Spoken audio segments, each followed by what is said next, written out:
everybody. Welcome to Buzzing About Romance. I am Becky, and thank you for joining us for this special author spotlight edition of the podcast. I am joined for this episode by author Cara Dion. Did I say it right? You did. Thank you. We probably should have talked about that before we started. But hi, Cara. Welcome to the podcast. Thank you. I'm so excited to be here. I'm so excited to have you here. I know you're a listener, which thanks for listening. I had my first listener encounter at a signing earlier this summer, and I was really awkward. Like, we were there to attend. We were actually crashing the signing, and this woman walks back, and she's like, "Oh my God, I'm so excited to see you!" And we were talking to Golden Angel. And Maud Winters was with me, and I thought, oh, they're talking to Maud or Golden, like, not me. And she's like, oh my God, I listened to all your episodes. I watch you guys from the corner. And I'm like, thank you. Thank you for listening. I love that. There aren't enough amazing romance podcasts out there. And so yes, thank you for being one that is consistently fun to listen to. Thank you. It happened because I am obsessed with podcasts. I know you're a huge podcast listener yourself. I am. And of course, like every small town white lady, I love true crime. I'm a Dateline junkie. And so when Bridgerton was announced that it got picked up by Netflix, I'm like, wouldn't it be really great to do a whole podcast and break down all the episodes and the books? And then, life happens. I have children. Things didn't move very fast for the TV because I think that got picked up in 2009, 2010? Oh, I don't even remember. I don't think I heard about it. So my dirty secret is I was not a romance reader until the pandemic. Oh, tell us more. I didn't even know about Bridgerton until it was announced, till they were starting to show promos on Netflix. Okay, so, let's talk. Let's get to know you a little bit, Cara. Yeah. Cara Dion writes steamy contemporary romances, often with forbidden or age gap relationships. When she's not reading or writing, she loves cooking, Broadway music, and all things Disney. I love this because I'm a musical theater junkie, too. Same. I watched a little bit of D23, on TikTok and stuff. And I kind of squealed a little bit when they announced that Disney is going to do their version of The Greatest Showman on Broadway. Yes, I was very excited to see Samantha Barks there as well. That got me very happy. Yes, hello, I'm in. Okay, so let's talk about that, Cara. So were you a reader?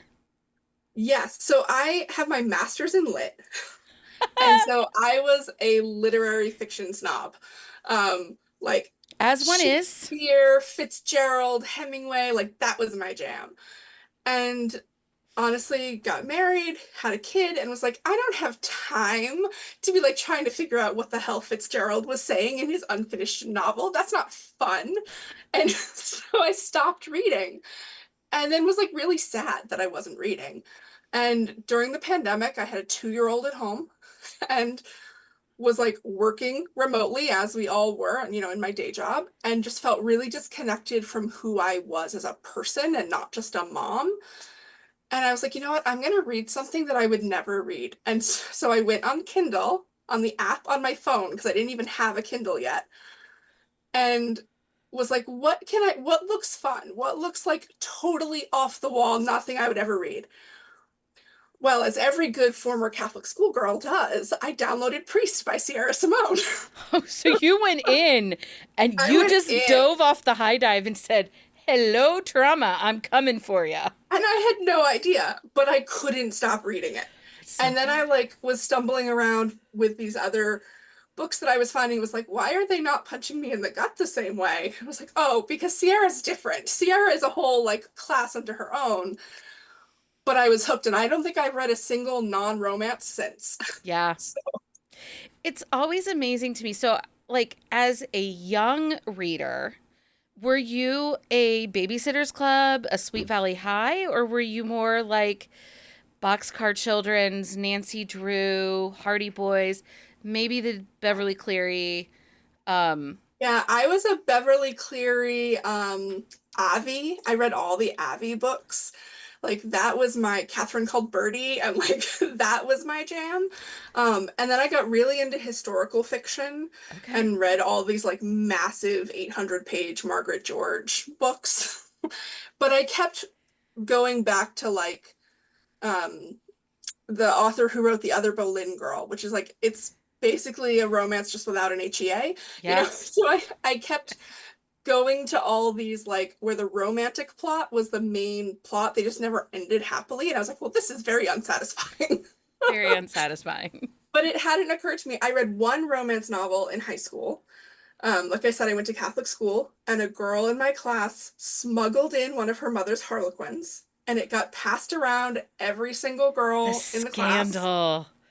And I don't remember what the title was. I know it was something about a bodyguard and like a woman who was engaged to a senator, and it had a red cover. And I just inhaled it. Yeah. But then I was like really embarrassed because, you know, shame culture that maybe I shouldn't be reading this. Sure. And so I stopped. And my mother was a romance reader. She had all the Fabio covers on her shelf, but she was also like very clear that I was not supposed to read those, that like Yeah. those were for adults and not for me. So it took a long time for me to come back around. And then, but once I did and like discovered, oh, there's all these people reading this and talking about it, and I don't need to be ashamed of this, I couldn't look back. Yeah, that's so funny because I, like you, went to Catholic school. Not Catholic high school. Our community didn't have one, just but K through 12 or K through 8. My mom, Catholic school teacher. My dad was a Mhm. deacon in the Catholic church, but my mom read all of the Fabio covers. And I had one of those moments in high school where I had a Judith McNaught book on my stack of books in the art room. And the Mm. art teacher asked if she could borrow it when I was done. Oh, that's brilliant. I And love she that. actually was the mom of a friend of mine, so who also went to Catholic school. And it's just like, okay, okay, okay. Yeah. Um, it just fascinates me because, and that's something too that I didn't have that experience because I'm a little older. Um, I know so many people talk about purity culture and like they just didn't read romance in high school because of the culture surrounding sexuality and purity that a lot of millennials experience. Hmm. I never had that experience, but I do know that, being a little older Gen X and raised by hippies, that like, you know, our upbringing was a little different. Um, and I just can't imagine when someone like, I weep a little for young adult Cara that didn't have the Yeah. opportunity to read some amazing romances in high school and college for those discoveries. And, that's something that we often hear about, right? Romance gives us unreal expectations. And I don't think it does. Yeah, I'm sorry if the expectation that my pleasure matters, that my voice matters, that my consent matters, that a man should care whether or not I like him and Yeah, should be kind to me is unrealistic, sign me up. Like right. that's and yeah, I mean that's my high school was very very purity culture entrenched. Like we weren't one of those places that had the rings and everything that some people had, but it was very much I remember telling somebody that I had watched the series finale of Dawson's Creek, and they were like, "You can't talk about that here." It's like that was too scandalous to talk about in high school. And that was not my lived experience of high school. Like I had boyfriends and like Yeah. I dated older guys and you know, and then I got to college, but I didn't know really that like these healthy relationships could exist. And I know not every romance models a healthy relationship, but you know, No. but But I didn't know that was a thing. Like yeah. I thought, oh, the guy that's like mean to me means he likes me. And it took years for me to realize that that wasn't true. I mean, none of us are getting picked up in a van and kidnapped. None of Yeah. us are meeting a billionaire at the farmer's market. You Yeah. know, he's not Sadly, they don't frequent my farmer's market. right. And I hate to say this, but there's no hunky retired football player serving coffee at the Hmm. local coffee shop helping his mom out. Like none of those things are happening anywhere. Um but like you said, there's words and care. And that was something as I was reading through your book, because I read book one, Whisking It All, which I love your titles. You obviously are a Thank fool you. for a pun. I do. Well, I blame my husband for that. My husband is the king of the dad joke and the king of the pun, and it's rubbed off on me over the I years. love it. So I was reading Whisking It All, and there is a care that you put into your words. You make sure that consent is clear, especially because you are kind of dabbling. First of all, thank you for your covers having eyeballs. Yes, that is a personal pet peeve of mine, and it took me a long time to find an artist who would draw the eyeballs. But yes. Because that was one of the first things. Like, we chatted, and you're like, "Yeah, these are the books." I'm like, "Okay," and I went to Grandma Kay, and I'm like, "Yes, they have eyeballs." I'm Um, so glad. so thank you for that. Um, but the trope, you're borderline tabooing, but not Mhm. really, because you handle it in such a way that it works, that it made sense, Thank you. that it's not like, what? So your first book, Whisking It All, is Father's Best Friend, and it's a small town romance. It is. Um, and it's really, there's a care to the words. There's consent. The age gap matters. But it's but you're careful with it. Does that make sense? Like, you It made does. sure, Thank you. yeah, Yeah, to me, I love a forbidden romance. Clearly, if I cut my teeth on Priest, I love a forbidden romance. yeah, And I love an age gap. But to me, it only works if there's some way that the power dynamic is leveled. So I want that initial shock of like this power dynamic shouldn't work. I want the forbidden nature of it that just feels exciting, but I want to feel like they are equals, even though on paper maybe they're not. And so that's really important to me when I write an age gap or something that's bordering on taboo, that they feel like they are equals. yeah. And this book, it absolutely works that way. Like some of our contributors, co-hosts in the podcast, like Jenny, this is one I would say to her, this is good for you. You can read this, because power dynamics bother her a little bit. Like, she doesn't Yeah. quite get them. And there are lots of people that are listening that consent is really important. It's really funny because as a romance reader since 1990, um, those old bodice rippers, they do not have consent in Yeah. them. And it really wasn't until 2020 when people would be like, well, is there consent? And I'm like, what the hell are you talking about? And I actually got annoyed with an author because there was so much consent. I was doing a beta read for her early on in my publishing career, and I was like, you got to take some of this out. I'm really sorry, but every time he touches her, he's asking, and it's kind of starting to annoy me. Like, and if I was the girl, I would like junk punch him and be like, dude, you're ruining it. Um, so there is a balance, and you do balance it. There is. There's absolutely a balance. And that's I I think it was Sarah McLean, it might have been Jen Prokop. One of them on Fated Mates said at one point, um, dirty talk is the best consent you can put on page because it is consistent. If they're getting hot and they're going along with it, then obviously they're consenting. Yeah. And so I really take that to heart, that like I need some explicit consent, especially around first encounters, or like if there's a first major step difference or something that's a little, that might be a little kinky, like there needs to be explicit consent. But otherwise that's really important to me, that like I'm showing it with her vocalizations just Yeah. as much as him asking questions. Yeah, I agree with that. So one of the things that you have done in this book, and in your, it's the Aster Bay series. There are two books out. Book three comes out in November. Um, One of the things that I really, really enjoyed about this book was your plus size rep. Your fat rep in this book was exceptional. Sometimes we get curvy heroines, and then there's this line, right? People will say, "Oh, it's a curvy heroine," but really she has big boobs and a butt. But they don't ever Mhm. talk about like the thick thighs or the soft belly. This is a plus size heroine. We are getting thick thighs. We are getting soft bellies. We're getting the stomachs. And you write those words with such a care. So why was it important for you to go that way?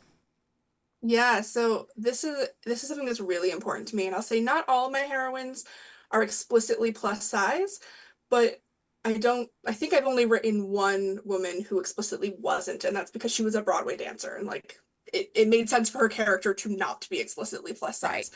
Um, but for me, as a plus size woman, as someone who is in eating disorder recovery, who has spent most of my life trying to figure out where I fit in the beauty standard, it's really important to me for there to be places where people like me can see themselves on page, where they can see the HEA and that it doesn't have to include, oh, now she lost weight, or, and he loved her even though she was fat. Like, it needs to be I also, to me, it's really important that it's not the only thing that defines the character, because you'll also find that sometimes where their entire hang up is about being plus size. And I will admit that in book two and Just for Show, a big part of Kyla's journey is about coping with her feelings about her larger body, but it's more about her coping with other people's feelings and deciding that it's okay not to care and not to take that in. She's actually quite happy with how she is.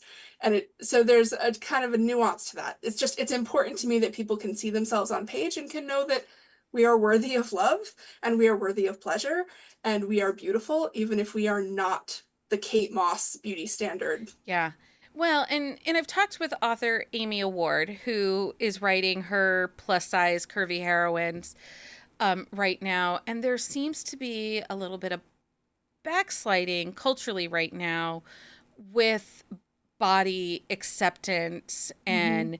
and plus size fat acceptance, because we are in the midst of this Ozempic diet culture again. And some of it is a little, some of us are having some PTSD moments. Like, Yeah. I remember in the late 90s when the gastric bypass surgeries were all the rage and everybody was having them. And actually, my mother had one. And, you debate, well, should I be doing this? Do I need to be skinny? Am I okay? Like, and we're seeing that again, especially living in a culture where the heroin chic look is coming back in. You Yes, know, 100%. I am a hot middle-aged woman in perimenopause. I am not going to wear 7 tank tops and a t-shirt. Mm-hmm. I'm just going to be a hot sweaty mess. I'm already a hot sweaty Yeah. mess in a bra and a t-shirt. Um so it's really reaffirming to me as a reader to see authors saying, "Hey, even in all this chaos of Ozempic jingles and diet culture coming back, I'm going to continue to show that there is love for all bodies." Yeah, thank you. It is really important and I think about young Cara and the messages I was getting about who got the love story and who got to be the best friend. And it's important to me that everybody gets to get their love story, that there is no, well, you must be the best friend because you wear a double digit pant size, so you must be the best friend. Well, right. And it's, yeah, you're right. And I was thinking about it because somebody was talking about Friends. And I am heavier than Monica was when she Mhm. was the fat kid. Same. And I'm like, that was just really degrading. Yeah. And you know what? It's one of those things that you don't realize till you watch it now, right? Yeah. Like when I watched it in real time, I didn't quite get, I was embarrassed during those scenes and it was upsetting, but I couldn't verbalize why. And I couldn't have put my finger on that I didn't like watching a fat person be the butt of a joke because of their size. Right. And every joke and every slant. And so there is power in these books. And so thank you for writing them. Thank you for making sure that we can see ourselves on page, because it's important and it It is. matters. Thank you. Okay, so do you have any crazy writing rituals and it's hard too because you're a mom of younger Yeah, humans, and you still have a day job too. You're not a full-time I author do. yet. That's right. I work full time and I have a 6-year-old. So, um, I write when I can. I'm not someone who can say I write every day. There are days it doesn't happen. Like I meant to write yesterday and my son was having a really hard day, and it was more important that I was mom than Yeah. that I got my 1,000 words in. And so that just has to be okay. But when I do have time to write, when I like am able to say this time is sacred, which is normally after he's gone to bed, or if he hasn't come home from camp yet, or something to that effect, or if my mother is really nice and takes him for an hour so that I can write. Um, I used to always listen to a playlist of movie soundtracks, but in another life I was a professional musician, and so I've started realizing that I start singing along to the music even when it's an instrumental, and then that pulls me and distracts me from the writing. So now I listen to Brain FM, Okay. which is like these really cool neural beats. I don't quite understand the science behind it, but it's supposed to stimulate the creative parts of your brain, and it keeps you in focus mode for longer because the track doesn't change as often and it's Yeah. not something you can sing along to. So I listen to Brain FM. I can't write in silence, and I need a sugary snack. Sugar. So for me, it's often Jelly Bellies are my Yum. like go-to. Sometimes it's like a Starburst or a gummy worm, but I really like my Jelly Bellies. Fun. I'm obsessed. One of our contributors, Heather, all of us in the podcast, if you didn't haven't caught on, are pretty much neurospicy. We all have a little bit of something happening. um, and so she put me on to Lo-Fi Girl on YouTube. I don't know that. And it's kind of like it's just random beats, random music, instrumental, sometimes clanging, like almost like coffee shop sounds, but Hmm. to beats and rhythm. And like yesterday, I was in the midst of a proof and I was not focusing well yesterday.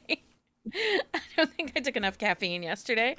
But I put Lo-Fi Girl on and YouTube and put my headphones on, and that just helps. So but I've not heard of Brain Yeah. FM, so I'm gonna have to check that out It's because pretty great. I heard about it on, like you said, I'm a big podcast listener. Some writing podcast was talking about, I think it's Melanie Harlow who swears by it. okay. And I was like, well, I've got to give it a try. Like it's, why not? And they give you a free trial. So I was like, I'll just try it. And then I just never canceled it. I get it. I get it. We talked a little bit about your covers. Your covers right now are illustrated covers, They are. and you got eyeballs on them. Thank you. Yes. Thank you for eyeballs. What drew you to illustrated covers? Why illustrated covers over, Yeah. like a object cover or a man cover or Yeah, a I mean, couple my cover? first series is all man covers. So, my first series, the Love Song series, they are all hot men on the cover. And when I came to this one, I wanted to make a clear signal that it was a new series and that it was small town. And when I was looking at other authors who were writing small town, many of them were doing the illustrated cover. But then as I also started to like map out this series, I knew that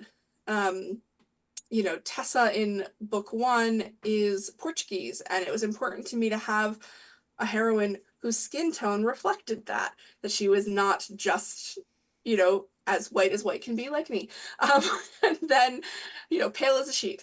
And I knew that book two, Kyla, is very curvy, and it was important to me to reflect that. And so when I started to think about that, small town romance covers often have the couple and not just the single man. I knew I was not going to be able to find stock that represented my heroines, Yeah. and I knew I wasn't going to be able to afford a custom photo shoot. So if I wanted to actually portray them, I needed to go illustrated. And it works out for me that that happens to be the trend right now, that it lets me put, book two's heroine on the cover is explicitly plus size. And that was really important to me. Yeah. I mean, like I said, they're eyeballs, so they win.